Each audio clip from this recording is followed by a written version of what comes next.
Good morning student. આપણે last લેક્ચરમાં મેન્ડલીફનું આવર્ત કોષ્ટક એના વિશેની બધી વાત જે છે આપણે ચાલતી હતી. આધુનિક આવર્ત કોષ્ટક વિશેની બધી માહિતી જોઈ, દરેક વૈજ્ઞાનિકનું કાર્ય વિશેની માહિતી જોઈ. બરાબર. આધુનિક આવર્ત કોષ્ટક કઈ રીતના અમલમાં આવ્યું, જે વૈજ્ઞાનિકનું નામ હેનરી મોસલે, એને આધુનિક આવર્ત કોષ્ટકમાં મહત્ત્વની વસ્તુ પરમાણુ ક્રમાંક એના ઉપર વધારે ભાર મૂક્યો, એને વધારે ઇમ્પોર્ટન્ટ આપ્યું, વધારે મહત્ત્વ આપી અને આધુનિક આવર્ત કોષ્ટકની જે છે રચના કરી. તો આધુનિક નિયમ જે છે એ ખાસ તમારે યાદ રાખવાનો. આધુનિક આવર્ત કોષ્ટક માટેનો નિયમ કે કોઈ પણ તત્વના ભૌતિક અને રાસાયણિક ગુણધર્મો જે છે એ હંમેશા માટે પરમાણુ ક્રમાંકના આવર્તનીય હોય છે. કેના આવર્તનીય હોય છે? પરમાણુ ક્રમાંકના. જે મેન્ડલીફે જે નિયમ આપ્યો હતો એ નિયમ શું હતો કે કોઈ પણ તત્વના ભૌતિક કે રાસાયણિક ગુણધર્મો જે છે એ પરમાણુ ભારના આવર્તનીય હોય છે, એવું મેન્ડલીફનું કહેવાનું હતું. પણ એની અમુક મર્યાદા મેં તમને આગલા લેક્ચરની અંદર વાત કરી હતી કે જે મર્યાદા તમારે નોટ કરવાની હતી કે ભાઈ અમુક સમયે મેન્ડલીફ પોતે જ પોતાના નિયમને ઓબે ન કરી શક્યો. બરાબર. એક આયન છે, નિકલ છે, બરાબર, કોપર જે છે કે જેની અંદર પરમાણુ ભાર વધતો જ આવવો જોઈએ પણ વધ્યો નહીં, અમુકનો ઘટ્યો. સમસ્થાનિક વિશેની કોઈ માહિતી મેન્ડલીફે પોતાના આવર્ત કોષ્ટકની અંદર દર્શાવી નહીં. હાઇડ્રોજનનું સ્થાન શંકાસ્પદ હતું. બરાબર. આવી બધી વાત જે છે એને લીધે આધુનિક આવર્ત કોષ્ટક જે છે એ અમલમાં લાવવું પડ્યું. અને હેનરી મોસલે કે ભાઈ ક્ષ-કિરણ √V વિરુદ્ધ પરમાણુ ક્રમાંકનો આલેખ દોરી અને પછી જે છે એ આધુનિક નિયમ આપ્યો. તો આગલા લેક્ચરમાં આપણે જે વાત કરતા હતા કે પરમાણુ ક્રમાંકને આધારે ટેબલ કઈ રીતના જે છે લખવામાં આવે. તમને લાસ્ટ ઓર્બિટની વાત કરી, બાહ્યતમ કક્ષા. બરાબર. બાહ્યતમ કક્ષામાં જે વેલેન્સ સેલ આપણે એને બોલી છીએ. ત્યાર પછી મુખ્ય ક્વોન્ટમ આંક એની વાત આપણે લાસ્ટ લેક્ચરમાં પણ કરી નાખી. બરાબર. મુખ્ય ક્વોન્ટમ આંક, મુખ્ય ક્વોન્ટમ આંક, principal quantum number small n, આના વિશેની આપણે લાસ્ટ લેક્ચરમાં એ વાત કરતા હતા. બરાબર. તો હવે લાસ્ટ લેક્ચર જે છે એની અંદર principal quantum number small n એને આધારે મેન્ડલીફે આવર્તની જે છે રચના કરી. કે દાખલા તરીકે હું એમ કહું કે હાઇડ્રોજન છે તો એના માટે મુખ્ય ક્વોન્ટમ આંક તમે જુઓ. બરાબર. હાઇડ્રોજન છે એનો પરમાણુ ક્રમાંક છે Z=1. એની ઇલેક્ટ્રોન રચના થાય 1s1.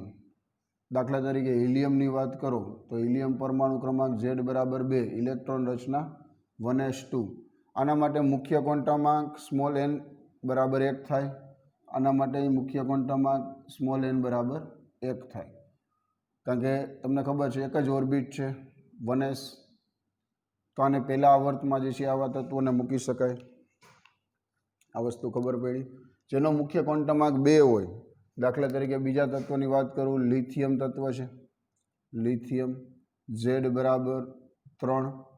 લિથિયમ તત્વ માટે ઇલેક્ટ્રોન રચના તમે લખી શકો 1s2 2s1, આવું લખી શકાય. 2 ને 1 3.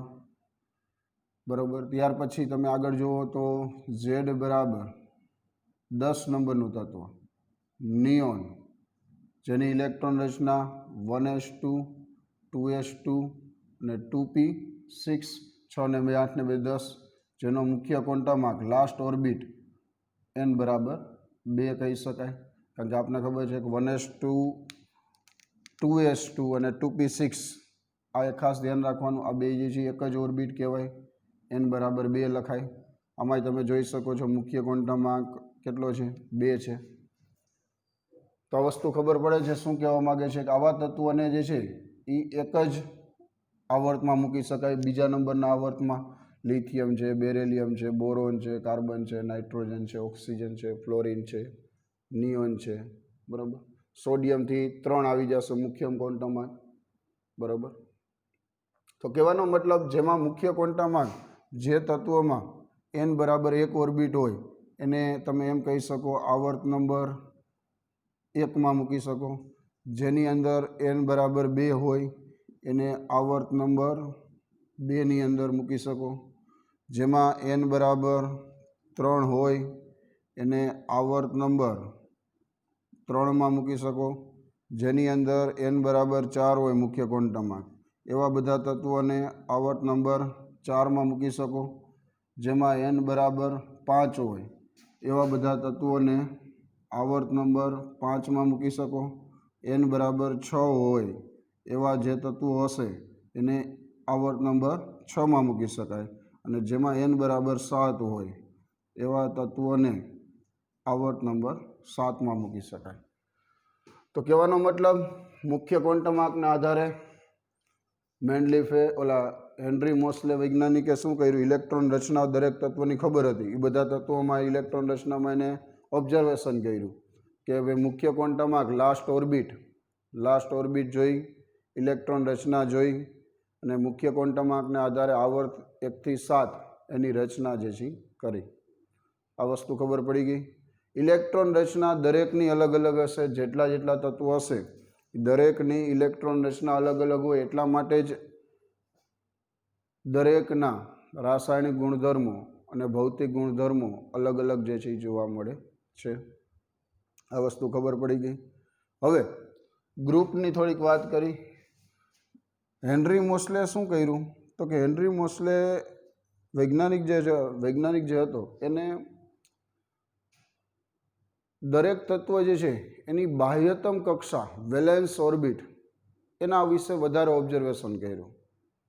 બાહ્યતમ કક્ષા જે છે એ ઓબ્ઝર્વેશન કરી અને શું નક્કી કર્યું તો કે એને એવું નક્કી કર્યું કે ભાઈ એની બાહ્યતમ કક્ષામાં કેટલા ઇલેક્ટ્રોન આવેલા છે. દાખલા તરીકે આપણે હાઇડ્રોજનની વાત કરો, બરાબર, અને બેરેલિયમની વાત કરી. દાખલા તરીકે ઉદાહરણ લઈ એટલે વધારે ખબર પડે. વેલેન્સ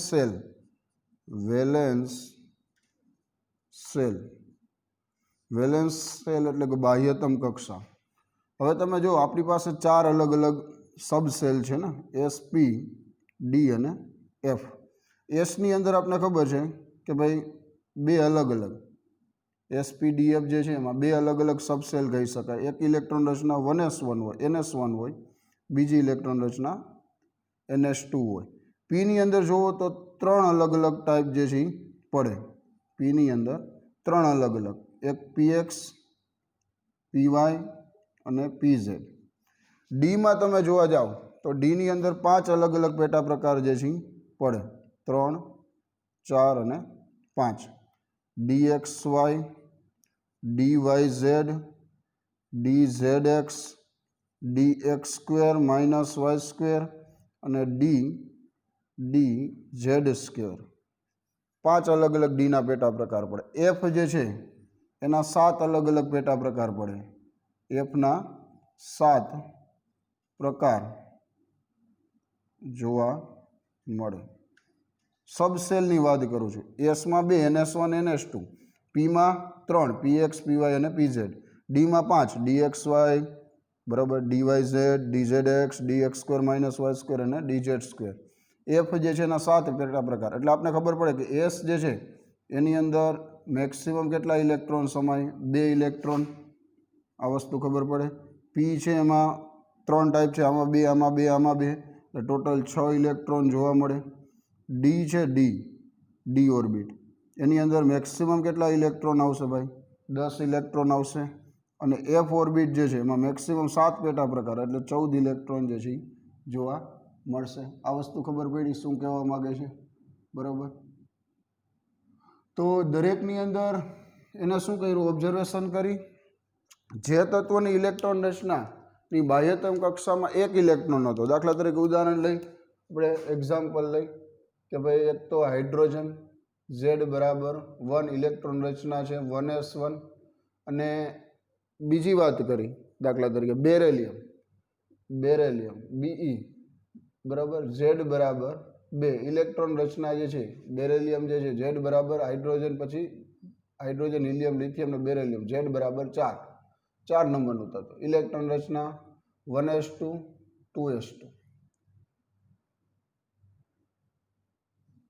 4 નંબર થઈ ગયા. આ વસ્તુ ખબર પડી ગઈ. તો હાઇડ્રોજનની બાહ્યતમ કક્ષાની ઇલેક્ટ્રોન રચના NS1 છે અને આની ઇલેક્ટ્રોન રચના NS2 છે. તો આને શું કહી શકાય? આને ગ્રુપ 1માં, ગ્રુપ જે છે 1ની અંદર મૂકી શકાય અને ગ્રુપ નંબર 2 G જે છે ગ્રુપ નંબર 2ની અંદર મૂકી શકાય. આ વસ્તુ ખબર પડે. NS1 એટલે કે ગ્રુપ નંબર 1, આ NS1. NS2 એટલે ગ્રુપ નંબર 2 કહી શકાય. બરાબર, આ વસ્તુ ખબર પડે છે કે હાઇડ્રોજનને પ્રથમ સમૂહની અંદર મૂકી શકાય, જ્યારે બેરેલિયમ જે છે NS2 ઇલેક્ટ્રોન રચના ધરાવે છે તેને સમૂહ નંબર 2ની અંદર મૂકી શકાય. એવી રીતના Pની વાત કરો તો Pના 3 પેટા પ્રકાર છે. પહેલાં આપણે ખબર છે કે હાઇડ્રોજનમાં શું થશે, આવી રીતના ઇલેક્ટ્રોન રચના થશે ને 1s, 1sમાં 2 ઇલેક્ટ્રોન, બરાબર. પછી 2s, 2sની અંદર 2 ઇલેક્ટ્રોન. પછી તો કે 2p, 2pની અંદર કેટલા હોય પેટા પ્રકાર? તો કે 3 હોય ને, px, py, px, py અને pz. તો પહેલાં શું થાય, એક ઇલેક્ટ્રોન એડ થશે એટલે 1s2 2s2 2p1 થશે, બરાબર. પછી 1s2 2s2 2p2 થશે. પછી 1s2 2p 1s2 2s2 2p3 થશે. પછી શું થશે, ડબલ ડબલ થશે અને ડબલ ડબલ થઈ જશે. એટલે આની અંદર ટોટલ ગ્રુપ કેટલા થશે? 6 ગ્રુપ થશે, બરાબર.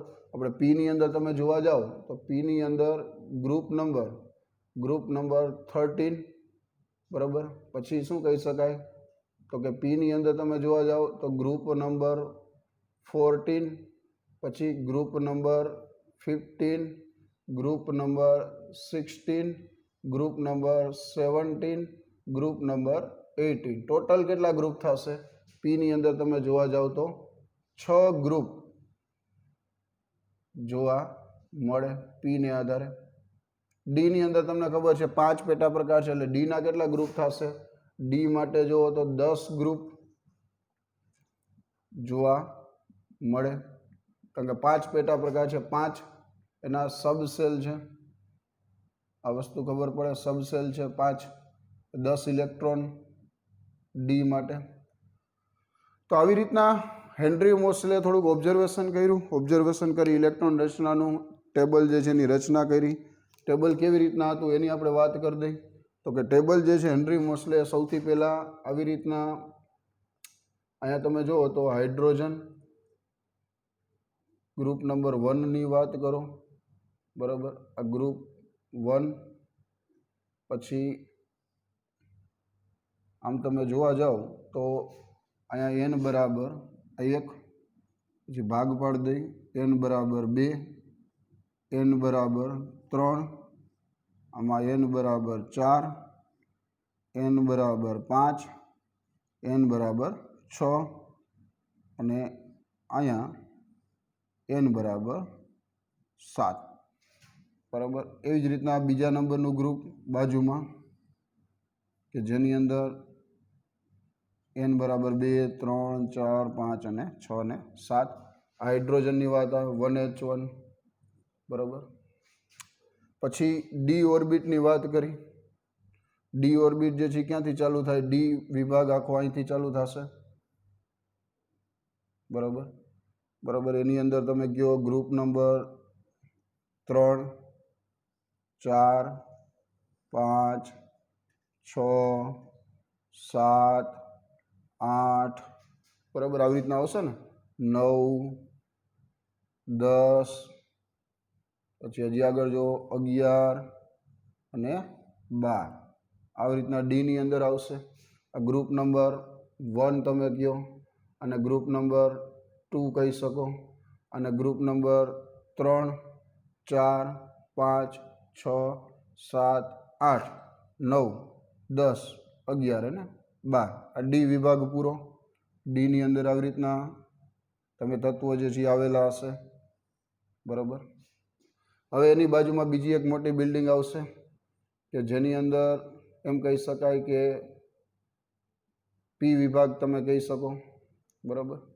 પી વિભાગ જે છે એ લખી શકાય આ રીતના 13, 14, 15, 16 અને આ 17, બરાબર. આવું થશે. આની લાઈનની અંદર તમે કહી શકો આ પહેલા નંબરને 18 ને આ હિલિયમ જે છે એ પહેલા નંબરના આવર્તની અંદર આવે. આ હિલિયમ, બરાબર, પહેલા નંબરના આવર્તની અંદર જે છે એ જોવા મળશે. બીજા નંબરથી આ બીજા નંબરનો આવર્ત છે, આ ત્રીજા નંબરનો આવર્ત જે છે કહેવાશે, આ ચોથા નંબરનો આવર્ત, આ પાંચમા નંબરનો, આ છઠ્ઠા નંબરનો અને આ નીચે સાતમા નંબરનો. આ હિલિયમ જે છે એ આવી રીતના આવશે. ઝેડ બરાબર 2.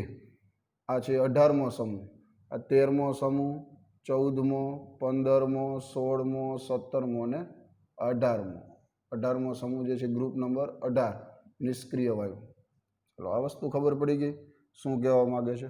આવી રીતના આખું ટેબલ ડ્રો કર્યું. આ જે આખો વિભાગ છે 13 થી 18 પી વિભાગ. પી વિભાગ કહેવાશે. 3 થી 12 અહીંથી ચાલુ કરી અહીંયા સુધી, બરાબર. 3 થી 12 આ જે આખો વિભાગ જે છે એને કહેવાશે ડી વિભાગના તત્વો. પહેલા બે ભાગ જે છે અહીંથી અહીંયા સુધી પહેલો અને બીજો એને કહેવાય એસ વિભાગ. આવી રીતના તત્વો આવશે. હાઇડ્રોજન પછી હિલિયમ, અહીંયા લખી શકો લિથિયમ, બેરેલિયમ, અહીંયા લખો boron, carbon, nitrogen, oxygen, fluorine, neon. Neon પછી કોણ આવે આવી રીતના ટૂંકમાં sodium, magnesium, aluminium, silicon, phosphorus, sulphur, chlorine, argon, potassium, calcium, પછી સ્કેનેડિયમ, ટિટેનિયમ, વેનેડિયમ, બરાબર, chromium, manganese, iron, cobalt, nickel, copper, zinc. આ બધા તત્વો ટૂંકમાં એમને આગળ આવતા જશે. આવું એક આધુનિક આવર્ત કોષ્ટક જે છે જોવા મળે કે જેની અંદર શું કરવામાં આવે તો કે તત્વોને પરમાણુ ક્રમાંકના જે છે ચડતા ક્રમમાં તો ગોઠવા, પણ ઇલેક્ટ્રોન રચનાને આધારે. ઇલેક્ટ્રોન રચના તમને ખબર છે કે ભાઈ આની અંદર NS1 ઇલેક્ટ્રોન રચના થશે. ગ્રુપ નંબર 1ની વાત કરો તો ઇલેક્ટ્રોન રચના NS1, આની ઇલેક્ટ્રોન રચના NS2 થાય, આની ઇલેક્ટ્રોન રચના NS2NP1 થાય, P1, પછી આની P2, આની P3, આની P4, બરાબર. આવી રીતના થાય ને. P1 NS2 P1 લખી શકો ઇલેક્ટ્રોન રચના, આની P2 લખી શકો, આની P3 લખી શકો બાહ્યતમ કક્ષામાં, આની P4 લખી શકો, આની P5 લખી શકો, અને આ છેલ્લા ગ્રુપની જે છે P6 લખી શકો ઇલેક્ટ્રોન રચના.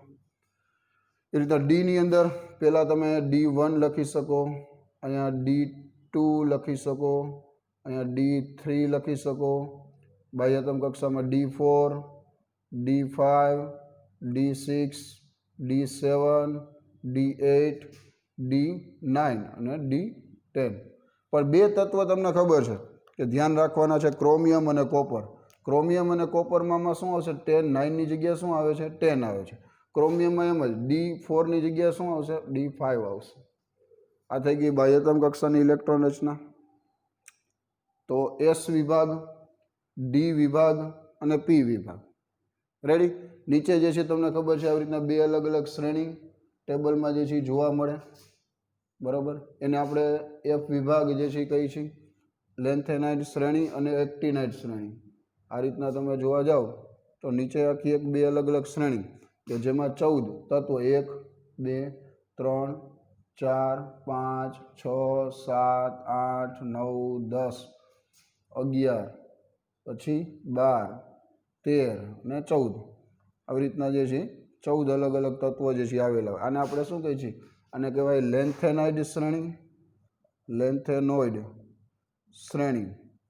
અને આને કહેવાય એક્ટિનોઇડ, એક્ટિનોઇડ શ્રેણી, બરાબર. એફ વિભાગ જે છે એમાં બે અલગ અલગ. આને 4F સિરીઝ, આ 4F અને આ 5F સિરીઝ જે છે કહેવાય. 14 તત્વો જે છે આવેલા. આખો જે વિભાગ રહ્યો એને આપણે શું કહેશું? એફ વિભાગ. એફ વિભાગના તત્વો જે છે કહેવાય. આવી રીતના આખું એક ટેબલ જે છે હેનરી મોસ્લે વૈજ્ઞાનિકે આધુનિક આવર્ત કોષ્ટક જે છે બનાવ્યું, કે જેની અંદર શું કરવામાં આવ્યું તો કે ભાઈ પરમાણુ ક્રમાંક ને મહત્વ આપવામાં આવ્યું, જેમાં તત્વોને પરમાણુ ક્રમાંક ના ચડતા ક્રમમાં અને ઇલેક્ટ્રોન રચનાને આધારે ગોઠવ્યા. આ બહુ મહત્વની વસ્તુ. શેના આધારે? ઇલેક્ટ્રોન રચના બહુ મહત્વની વસ્તુ છે, જેમાં આડી હરોળ સમૂહ કેટલા આવેલા હોય તો કે સમૂહ 1 થી 18, આવર્ત કેટલા કીધા? 1 થી 7. આ બે વસ્તુ યાદ રાખવાની. આવર્ત કેટલા હોય છે તો કે 1 થી 7 આવેલા હોય છે. સમૂહ કેટલા હોય છે તો કે સમૂહ હોય છે 1 થી 18. 18મો સમૂહ નિષ્ક્રિય, neon, argon, krypton, xenon, radon. બરાબર? આ રીતના જે છે તમે લખી શકો.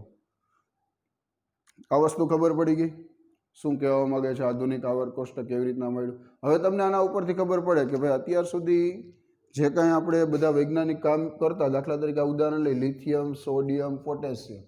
આપણે લખીએ દાખલા તરીકે લિથિયમ Z બરાબર 3, સોડિયમ Z બરાબર 11, પોટેશિયમ Z બરાબર 19. હવે આ બધાની ઇલેક્ટ્રોન રચના તમે આ બધાને એક સમૂહમાં જે છે, ડોબરે એને શું કામ કર્યું? જોન ડોબરની આ 3 તત્વોનું એક ગ્રુપ બનાવ્યું હતું. બરાબર?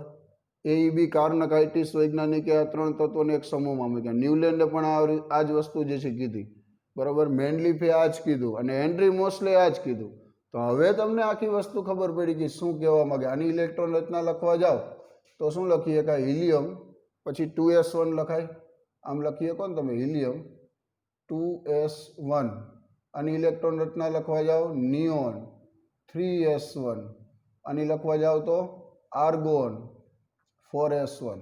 દરેકની બાહ્યતમ કક્ષા તમે જુઓ તો બાહ્યતમ કક્ષામાં કેટલા ઇલેક્ટ્રોન આવે છે? 1 ઇલેક્ટ્રોન. 1 ઇલેક્ટ્રોન આવે. આની બાહ્યતમ કક્ષામાં 1 ઇલેક્ટ્રોન આવે. આની બાહ્યતમ કક્ષામાં 1 ઇલેક્ટ્રોન આવે. આથી શું કહી શકાય? બધાની બાહ્યતમ કક્ષા જે છે એમાં 1 ઇલેક્ટ્રોન છે. પરિણામે શું થાય તો કે આવા તત્વોને એક સમૂહની અંદર જે છે મૂકી શકાય. એક સમાન ગુણધર્મો ધરાવે. કારણ કે હંમેશા માટે કેમિકલ પ્રોપર્ટી જે છે, રાસાયણિક ગુણધર્મો, એ હંમેશા માટે કોના બેઝ ઉપર હોય તો કે એ હંમેશા માટે એના ઇલેક્ટ્રોન રચના ઉપર જોવા મળે. આખી વસ્તુ હવે સમજાણી કે તમે શું કહેવા માગે છે. ઇલેક્ટ્રોન રચના જે તત્વોની સમાન હશે એ હંમેશા માટે એટલા તત્વો જે છે એટલા ઇલેક્ટ્રોન ગુમાવી શકે અથવા તો મેળવી શકે. આપણે આગળ વાત થઈ ગઈ કે ભાઈ 1 ઇલેક્ટ્રોન, 2 ઇલેક્ટ્રોન ને 3 ઇલેક્ટ્રોન બાહ્યતમ કક્ષામાં હોય તો એ શું કરશે? ગુમાવશે. +1, +2 ને +3 વેલેન્સી જોવા મળે. 4 હોય તો શું થવાનું છે? એ શેરિંગ કરશે ઇલેક્ટ્રોનનું. 4 કારણ કે છે તો 4 ગોતવા, 4 સાથે પાર્ટનરશિપ કરે. 5, 6 ને 7 હોય. 5 હોય તો 3 મેળવી લે એટલે -3. 6 હોય તો 2 મેળવી લે એટલે કે -2 એની સંયોજકતા કહેવાય. 7 હોય હેલોજન તત્વો પાસે, ક્લોરીન, ફ્લોરીન, બ્રોમિન, આયોડિન. બરાબર? 7 છે બાહ્યતમ કક્ષામાં. તો એ શું કરે? 1 ઇલેક્ટ્રોન મેળવી લેશે એટલે -1 વેલેન્સી થશે. 18માં તો 8 જ છે એટલે એને કંઈ મેળવવાની જરૂર નથી, ગુમાવવાની જરૂર નથી. આ વસ્તુ ખબર પડી ગઈ કે આવા 3 તત્વોને જે છે, આ ત્રણેય તત્વોની ઇલેક્ટ્રોન રચના સમાન હોવાથી ત્રણેયને એક સમૂહમાં જે છે મૂકવામાં આવે. આ 3 તત્વોની બાહ્યતમ કક્ષાની ઇલેક્ટ્રોન રચના સમાન હોવાથી શું કરવામાં આવે તો કે ત્રણેય તત્વોને એક સમાન સમૂહમાં મૂકી કેટલામો સમૂહમાં મૂકવામાં આવે? સમૂહ નંબર 1 મૂકવામાં આવે. આથી શું થાય? આથી આ 3 તત્વના રાસાયણિક અને ભૌતિક ગુણધર્મો કેવા હોય છે? સમાન જોવા મળે છે। આ વસ્તુ ખબર પડી ગઈ શું કહેવા માગે છે, બરાબર, કે આની અંદર શું કામ આ ત્રણનું ગ્રુપ જે છે એ બનાવવામાં આવે, કારણ કે એની બાહ્યતમ કક્ષાની ઇલેક્ટ્રોન રચના સરખી છે। જે તત્વની બાહ્યતમ કક્ષાની ઇલેક્ટ્રોન રચના સમાન હોય એવા બધા તત્વોને એક સમૂહમાં જે છે તમે મૂકી શકો। તો આધુનિક આવર્ત કોષ્ટક જે છે કે જેની અંદર તમને ખબર પડી જાય કે કઈ રીતના આધુનિક આવર્ત કોષ્ટક જે છે અમલમાં આવ્યું અને તત્વો જે છે એની ગોઠવણી કેવી રીતના કરવામાં આવી એ વસ્તુ ખબર પડી ગઈ। પરમાણુ ક્રમાંક 118, અત્યારે હાલમાં કેટલા તત્વો છે? 118। તમે માની લ્યો કે ભાઈ 7 સુધી 7 આવર્ત છે ને, આવર્ત કેટલા છે? જો એક વસ્તુ ધ્યાન રાખો, 8મું આવર્ત નથી, આવર્ત કેટલા છે આપણી પાસે? આવર્ત ટોટલ 7 છે। સમૂહ કેટલા છે? તો કે સમૂહ છે 18। તમે બીજું નવું તત્વની માની લો શોધ થાય તો શું થાય? એક લાઈન અહીંયા વધારે એડ કરી દેવાની 8મા નંબર। અત્યાર સુધીના જેટલા તત્વો જોવા મળ્યા કે જેમાં પેટા કક્ષકો કેટલી છે? 7 જ છે, 7થી વધારે નથી। માની લો એવું કંઈક તત્વ તમે ગોતો કે જેની અંદર 8 જે છે એ ઓર્બિટ આવેલી હોય, 8 કક્ષા આવેલી હોય, તો શું થશે? નવું અહીંયા જે છે એડ કરવું પડશે। એટલે સિમ્પલ વસ્તુ છે, આમાં કાંઈ ચેન્જ નહીં કરવો પડે, આ બધા તત્વો તો એમનેમ જ રહેશે। પણ જો તમે 8 કક્ષાવાળું 8 ઓર્બિટવાળું તત્વ તમે ગોઈતું અને એ જે છે એ ક્યાંય પ્લેસ કરવું પડશે? તો કે અહીંયા પ્લેસ કરવું પડશે। આ વસ્તુ ખબર પડી કે શું કહેવા માગે છે? ટોટલ મેક્સિમમ જે છે કેટલા છે? 7 આવર્ત છે, 7 સબસેલ, 7 સબસેલ અથવા તો કક્ષા જે છે કક્ષા જોવા મળે। મહત્તમ મુખ્ય ક્વોન્ટમ, ટૂંકમાં મહત્તમ મુખ્ય ક્વોન્ટમ આંક કેટલો છે? મેક્સિમમ 7 જોવા મળેલો, 7 જોવા મળેલ 118 તત્વોમાંથી, 118 તત્વોમાંથી। આ વસ્તુ ખબર હોવી જોઈએ, બરાબર। બીજી વસ્તુ, આવર્ત જે છે એમાં ચેન્જ શું થયો? હેનરી મોસ્લે શું કર્યું? નંબર જ ડાયરેક્ટ દઈ દીધા। ઓલું જે મેનલીફનું આવર્ત કોષ્ટક હતું ને એમાં શું હતા? રોમન ડિજિટમાં નંબર હતા ને બધા, 1A, ગ્રુપ નંબર 1 હોય તો એને 2 અલગ અલગ સબ પાર્ટમાં ડિવાઈડ કર્યું હતું કે ભાઈ 1A અને 1B। ગ્રુપ નંબર 2 હોય તો એને 2 સબ ભાગ જે છે સબસેલ અથવા તો સબ પાર્ટમાં ડિવાઈડ કર્યું ને, 2A અને 2B। ગ્રુપ નંબર 3 હોય તો એને 2 અલગ અલગ ભાગ પાડી દીધા કે ભાઈ 3A એકને કીધું, એકને 3B કીધું, આવી રીતના હતું, બરાબર। ગ્રુપ નંબર તમે 4 લ્યો તો એને શું કર્યું? 2 ભાગ એના પાડ્યા હતા કે ભાઈ 4A લઈ લો અને 4B લઈ લ્યો, આવી રીતના હતું। પણ જ્યારે હેનરી મોસ્લે વૈજ્ઞાનિક છે, હેનરી મોસ્લે, એને શું કામ કર્યું? ડાયરેક્ટ એવું પાર્ટ નહીં કર્યા, એને 1 થી 18 સમૂહ જે છે એને ડાયરેક્ટ નંબર જ આપી દીધા। 1 થી 18 સમૂહ જે છે, ગ્રુપ 1 2 3 4 5 એમ, 1 2 3 4 5 6 7 8 9 10 11 એમ। આ વસ્તુ ખબર પડી? બેમાં ચેન્જ શું આવે છે? પહેલામાં 2 ઇલેક્ટ્રોન સમાય, પછી 8, પછી 18, એક ક્રમ યાદ રાખી શકો તમે, પહેલાં 2, પછી 8, પછી 8, 18, 18, 32 અને 32, અધૂરો આવર્ત।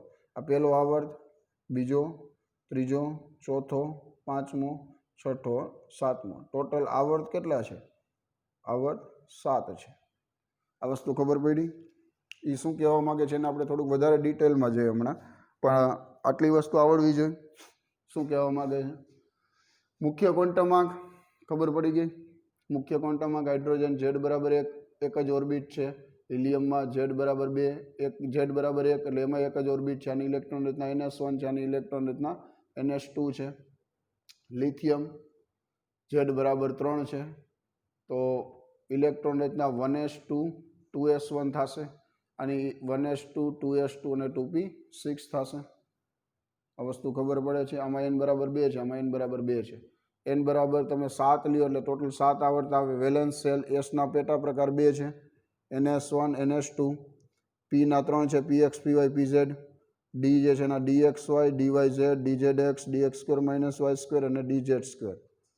એફમાં 14 ઇલેક્ટ્રોન મેક્સિમમ સમાઈ શકે, ડીમાં 10 ઇલેક્ટ્રોન, પીમાં 6 અને એસમાં 2 ઇલેક્ટ્રોન। હવે આપણે થોડીક अपवादनी बात करी। आ शुं कहेवा मांगे छे? आ बाजुनो भाग, आने तमे नोट करी ल्यो तमारी बुकनी अंदर, कारण के आ वस्तु बहु ज काम आवे एवी छे। हाइड्रोजन Z बराबर 1 एटले के इलेक्ट्रॉन रचना NS1 छे, ग्रुप नंबर 1 में मूकी शकाय। बेरिलियम Z बराबर 4 है, NS1s2 2s2 4 नंबर, एनी इलेक्ट्रॉन रचना बाह्यतम कक्षानी NS2 है, ग्रुप नंबर 2 में मूकी शकाय। तो आ रीतना टोटल ग्रुप P ना 6 ग्रुप पड़े, D ना 10 पड़े और S ना 2 पड़े।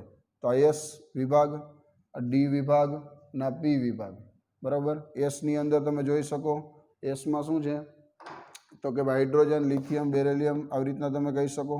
Beryllium, magnesium, calcium group number 2, आ D विभाग और P विभाग। टोटल 18 ग्रुप, 7 आवर्त 1 2 3 4 5 6 ने 7।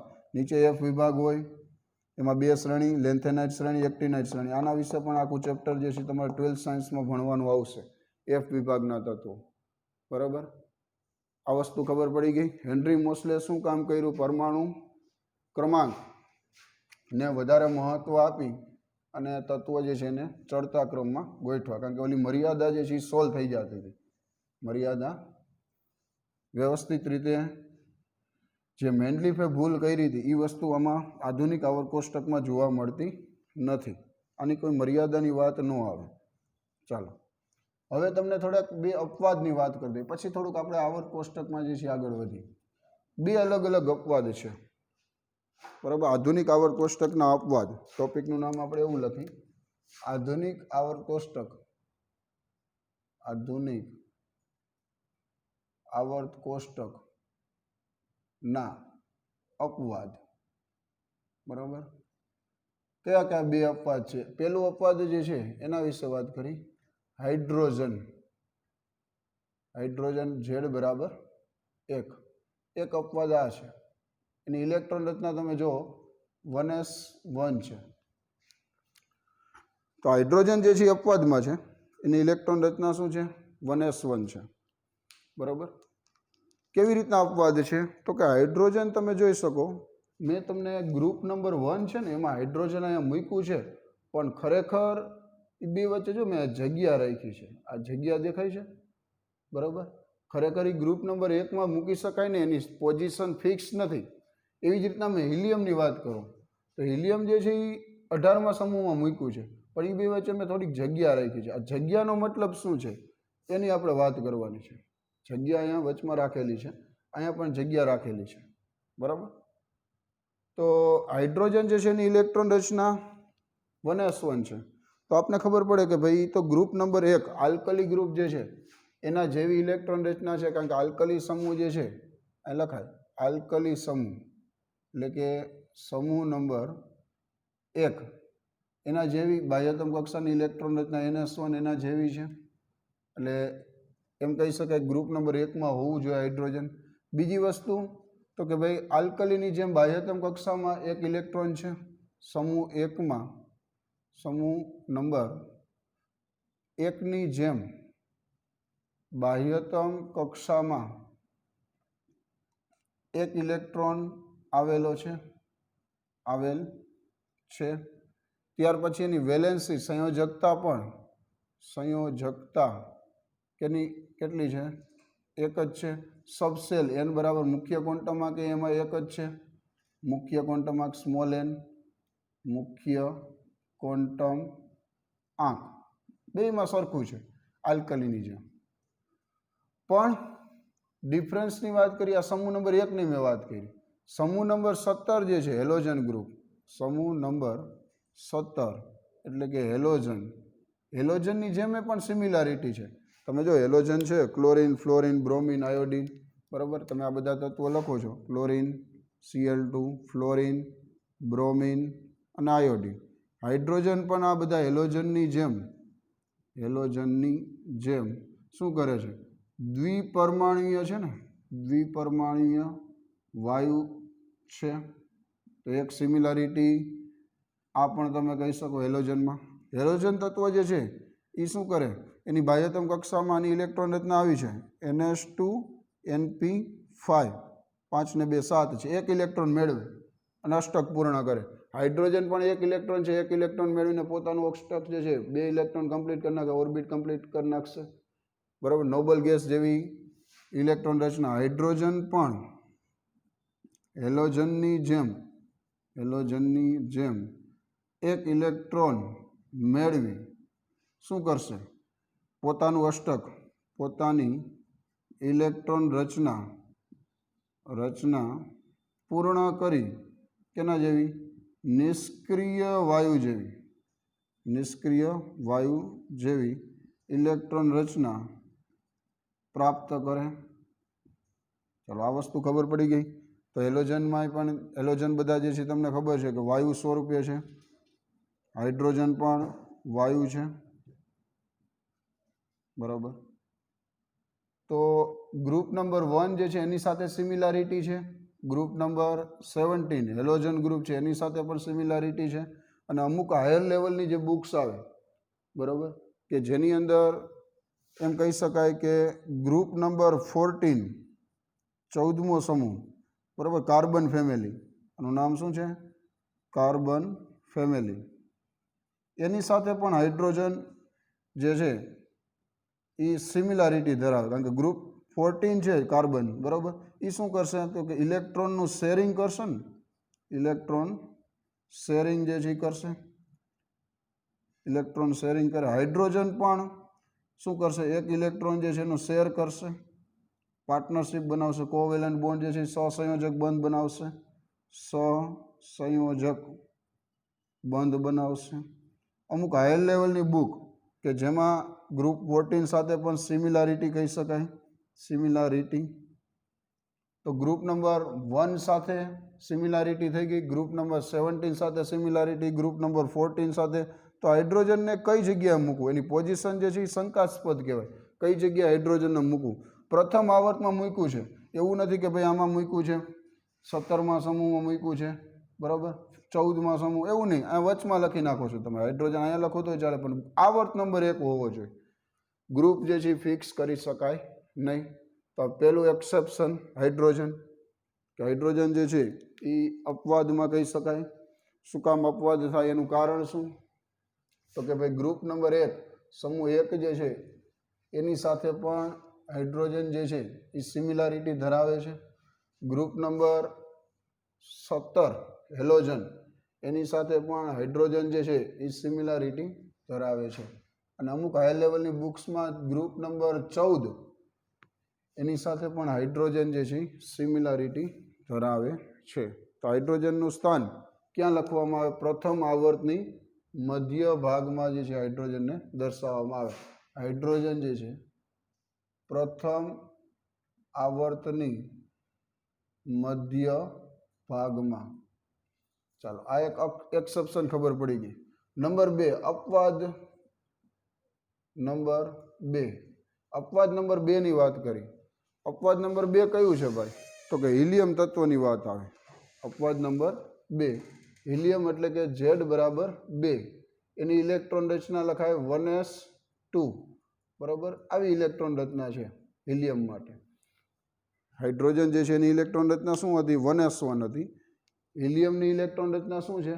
1s2 છે. તો હવે આના ઉપરથી ખબર પડી જાય કે ભાઈ એની બાહ્યતમ કક્ષામાં 2 ઇલેક્ટ્રોન છે, બરાબર. 2 ઇલેક્ટ્રોન છે અને ઓર્બિટ કેટલી છે? એક જ છે.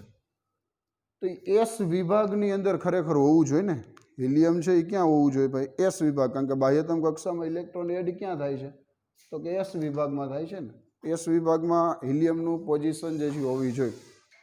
પણ આપણે હિલિયમને ક્યાં મૂકી છે? ગ્રુપ નંબર 18માં મૂકી છે, બરાબર. આના ઉપરથી તમે એમ કહી શકો NH2 સમૂહ નંબર 2, સમૂહ નંબર 2 એની ઇલેક્ટ્રોન રચના કેવી છે? NH2માં મૂકવું જોઈએ. પરંતુ સમૂહ નંબર 2 ના તત્વો તમે જુઓ તો બેરેલિયમ, પછી મેગ્નેશિયમ, કેલ્શિયમ, સ્ટ્રોન્શિયમ, બરાબર, બેરિયમ, રેડિયમ, આ બધા તત્વો આવે સમૂહ 2 ની અંદર. બેરેલિયમનો નંબર છે 4, ઇલેક્ટ્રોન રચના છે 1s2 2s2 આવી રીતના છે. હાઇડ્રોજનની હિલિયમની ઇલેક્ટ્રોન રચના આવી છે. આ બેની તમે જુઓ કમ્પેર કરો. બેરેલિયમ 1s2 2s2 છે. તમને એમ થાય કે સાહેબ બેમાં ઇલેક્ટ્રોન રચના ઓલામાં 1s2 છે, બાહ્યતમ એટલે કે વેલેન્સ ઓર્બિટ કમ્પ્લીટ છે. બેરેલિયમમાં વેલેન્સ ઓર્બિટ જે છે કમ્પ્લીટ છે, તો ખરેખર રીતે એને ગ્રુપ નંબર 2માં જે છે મૂકવું જોઈએ. પણ તમને એક સિમ્પલ ઉદાહરણ આપું. દાખલા તરીકે હું એમ કહું, બેરેલિયમની ઇલેક્ટ્રોન રચના ડ્રો કરો ને તો આવી રીતના છે. પહેલામાં 1s, આ 2s, 1sમાં 2 ઇલેક્ટ્રોન, 2sમાં 2 ઇલેક્ટ્રોન. એની પાસે બેરેલિયમ 2s, બેરેલિયમ પાસે શું છે? 2p છે, 2px, 2py, 2pz. થાય શું બેરેલિયમમાં? તો કે ભાઈ આની અંદર આ તમને એક સિમ્પલ ઉદાહરણ આપું કે આ તમારા મમ્મી પપ્પાનું ઘર છે. અહીંયા તમે બે ભાઈ એક ઘરમાં રહ્યો છો. તમારા બે વચ્ચે ઝઘડો થયો, બે ભાઈ વચ્ચે, બરાબર? તો શું કરશો? તો કે ભાઈ તમને એમ કીધું કે ભાઈ મમ્મી પપ્પાને કે ભાઈ તમે ભાઈ અલગ થઈ જાઓ, ઘરમાંથી બહાર નીકળી જાઓ. એટલે તમે બિસ્તરા પોતરા લઈને, તમારો સામાન લઈને તમે એ જ શેરીમાં 2 વાળી, 2 એટલે કે એ જ સિટીમાં 2px, 2py અને 2pz અને 2s એટલે કે n બરાબર 2 જ થયું ને આમાં. એની શેરીમાં તમારું જે બીજા 3 અલગ અલગ મકાન છે, દાદાનું મકાન હોય, કાકાનું મકાન હોય, બરાબર, ફૈબાનું મકાન હોય, એમાં તમે વયા ગયા. એટલે શું થયું? તો કે ઇલેક્ટ્રોન જે છે અહીંથી અહીંયા વયો ગયો. તમે આમાંય જઈ શકો, આમાંય જઈ શકો ને આમાંય જઈ શકો. પણ એ જ શેરીમાં હોવું જોઈએ, એ જ લાઇનમાં હોવું જોઈએ, n બરાબર 2 જોવા જોઈએ. એવું કોઈ દી ન બને કે 1sનો ઇલેક્ટ્રોન અહીંયા આવી જાય, એવું ન બને. 2sનો ઇલેક્ટ્રોન 2માં 2 એની કક્ષક જે છે એમાં સબસેલમાં જે છે ઇલેક્ટ્રોન શું કરી શકે? તો કે ટ્રાન્સમિટ થઈ શકે. જ્યારે હાઇડ્રોજન ઓલા હિલિયમની વાત કરો ને તો હિલિયમમાં શું છે? 2s આ રીતના 1s2 ઇલેક્ટ્રોન રચના. એની પાસે p તો છે જ નહીં, આ તો છે જ નહીં. એટલે આનો કોઈ દિવસ ઇલેક્ટ્રોન આમાં જશે જ નહીં. ઇલેક્ટ્રોન ન જાય એટલે ઇલેક્ટ્રોનની ગતિ ન થાય. આ તમને ખબર પડે કે ભાઈ 2 ઇલેક્ટ્રોન થઈ ગયા, અનપેર 2 થઈ ગયા એટલે એની વેલેન્સી કેટલી થાય? +2 થાય ને બેરેલિયમ માટે. એટલે 2 ઇલેક્ટ્રોનનું શું કરશે? 2 ઇલેક્ટ્રોન ગુમાવશે. એટલે એનો મતલબ એવો થાય કે એ રિએક્ટિવિટી દર્શાવે. જ્યારે હિલિયમ છે એની રિએક્ટિવિટી, કારણ કે એની પાસે 2 જ છે, ઓપ્શન જ નથી. પી છે જ નહીં, પી કક્ષક હાજર જ ન હોય. હિલિયમ જે છે ને એની અંદર આવું લખી શકાય, પી કક્ષક હાજર ન હોય. એટલે એ રાસાયણિક રીતે કેવું હોય? હિલિયમ નિષ્ક્રિય હોય ને, એ લખાય રાસાયણિક રીતે હિલિયમ કેવું હોય? નિષ્ક્રિય હોય. એટલા માટે નિષ્ક્રિય હોય ને એટલા માટે શું કરવામાં આવે? તો કે એને 18મા સમૂહમાં અહીંયા જે છે મૂકવામાં આવે, બીજા સમૂહમાં મૂકવામાં નથી આવતું. શું કામ? કે બીજા સમૂહની રિએક્ટિવિટી જોવા મળે છે. બેરેલિયમ છે, મેગ્નેશિયમ છે, +2 વેલેન્સી જે છે જોવા મળે. કારણ કે પી કક્ષકની હાજરીને લીધે, પી કક્ષકની હાજરીને લીધે. તો આ 2 અલગ અલગ અપવાદ. એસમાં ખરેખર હોવું જોઈએ, સમૂહ નંબર 2માં હોવું જોઈએ, એના બદલે ક્યાં છે? 18મા સમૂહમાં છે. હાઇડ્રોજન પહેલા સમૂહમાં હોવું જોઈએ, એના બદલે ક્યાં છે? તો કે ભાઈ એને જે છે વચ્ચે પ્રથમ આવર્તની મધ્ય ભાગમાં જે છે લખવામાં આવે. આ વસ્તુ ખબર પડી જાય. 3 અલગ અલગ તત્વોને એક સમૂહમાં જે છે શું કામ મૂકવામાં આવે? કારણ કે બધાની ઇલેક્ટ્રોન રચનામાં બાહ્યતમ કક્ષામાં 1 ઇલેક્ટ્રોન છે. એટલે આ 3નું એક ગ્રુપ બનાવવામાં આવે. આવર્ત ટોટલ 7 છે, સમૂહ 1 થી 14 છે.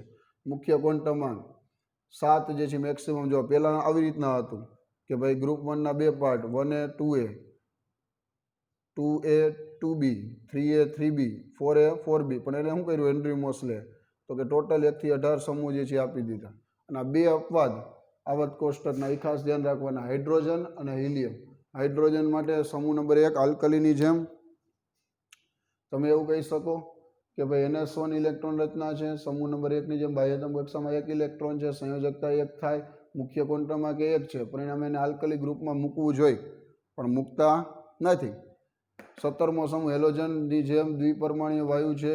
હાઇડ્રોજન જે છે હેલોજનની જેમ 1 ઇલેક્ટ્રોન મેળવીને પોતાની અષ્ટક જે છે પૂર્ણ કરી નાખશે. નિષ્ક્રિય વાયુ નોબલ ગેસ જેવી ઇલેક્ટ્રોન રચના પ્રાપ્ત કરી શકે, બરાબર, વાયુ સ્વરૂપે છે ગ્રુપ. અને બીજી અમુક હાયર લેવલની બુક્સમાં એવું પણ કીધેલું છે કે ભાઈ કાર્બન ફેમિલી 14મો ગ્રુપ છે, જેમાં ઇલેક્ટ્રોનનું શેરિંગ થતું હોય, પાર્ટનરશિપ જે છે થતી હોય, શેરિંગ કરતા હોય ઇલેક્ટ્રોન. એમાં હાઇડ્રોજન પણ 1 ઇલેક્ટ્રોનનો શું કરી શકે? શેરિંગ કરી શકે. એટલે ગ્રુપ નંબર 14 જેવી પણ સિમિલારિટી જે છે હાઇડ્રોજનની જોવા મળે છે. તો આ 3માંથી ગ્રુપ 1માં મૂકવું, ગ્રુપ 17માં મૂકવું કે ગ્રુપ 14માં મૂકવું, પોઝિશન હાઇડ્રોજનની ફિક્સ કરી શકાય નહીં. હિલિયમ વિશે મેં શું સમજાવ્યું? ઇલેક્ટ્રોન રચના 1s2 છે, પી કક્ષક હાજર ન હોય, ખાલી 2 જ ઇલેક્ટ્રોન છે. જ્યારે બેરેલિયમ સમૂહ નંબર 2માં 1s2 2s2 છે, ઇલેક્ટ્રોન રચના, તો એમાં 2 ઇલેક્ટ્રોન આમાં હોય, પણ તમે માની લો એક ઉદાહરણ પણ આપ્યું કે 2 વચ્ચે ઝઘડો થાય તો આ ઇલેક્ટ્રોન ક્યાંથી અહીંયા એ જ શેરીમાં રહેતા બાકીના 3 મકાન કે એમાં ગમે એમાં જઈ શકે, એટલે એનો મતલબ એવો છે એની વેલેન્સી કેટલી થઈ જાય, +2 થઈ જાય. એટલે એ શું કરે, રિએક્ટિવિટી દર્શાવે. હિલિયમ પાસેથી પોસિબલ જ નથી, કારણ કે પી છે જ નહીં, પી છે નહીં એટલે એનો મતલબ 2 ઇલેક્ટ્રોન ફરજિયાત ત્યાં જ રહેવું પડશે. એટલે રાસાયણિક રીતે નિષ્ક્રિય થાય એટલે 18મા સમૂહમાં જે છે એનું પોઝિશન દર્શાવવામાં આવે, બીજા સમૂહમાં દર્શાવવામાં આવતી નથી. તો આજના લેક્ચરમાં આપણે ઘણી બધી માહિતી જે છે જોઈ, બરાબર. તમે ખાસ કરીને નોટબુક સાથે રાખો કે જેની અંદર તમે અમુક વસ્તુ જે જરૂરી છે એ તમે લખતા જાઓ, નોટ કરતા જાઓ. JEE નીટની એક્ઝામમાં આમાંથી ઘણી બધી વસ્તુ જે છે તમારે કામ આવશે. ઘણા બધા ક્વેશ્ચન પણ આની અંદર આવી જાય છે. તો લેક્ચરની પ્રિપરેશન બહુ સરસ રીતે તમે કરો, તૈયારી કરો, નોટ કરતા જાઓ. હવે આજના લેક્ચરના આપણે આટલી વાત જે છે એ આજે કરી. નેક્સ્ટ લેક્ચરની જ્યારે વાત કરશું ત્યારે દરેક વિભાગ SPDF એના વિશેની થોડીક બેઝિક માહિતી લેશો, અને ત્યાર પછી એની બધી પ્રોપર્ટી, કેમિકલ પ્રોપર્ટી અને ફિઝિકલ પ્રોપર્ટી જે છે તત્વની, એના વિશે આપણે ભણવાનું આગળ વધારશું. ચલો, okay, bye bye student, good bye.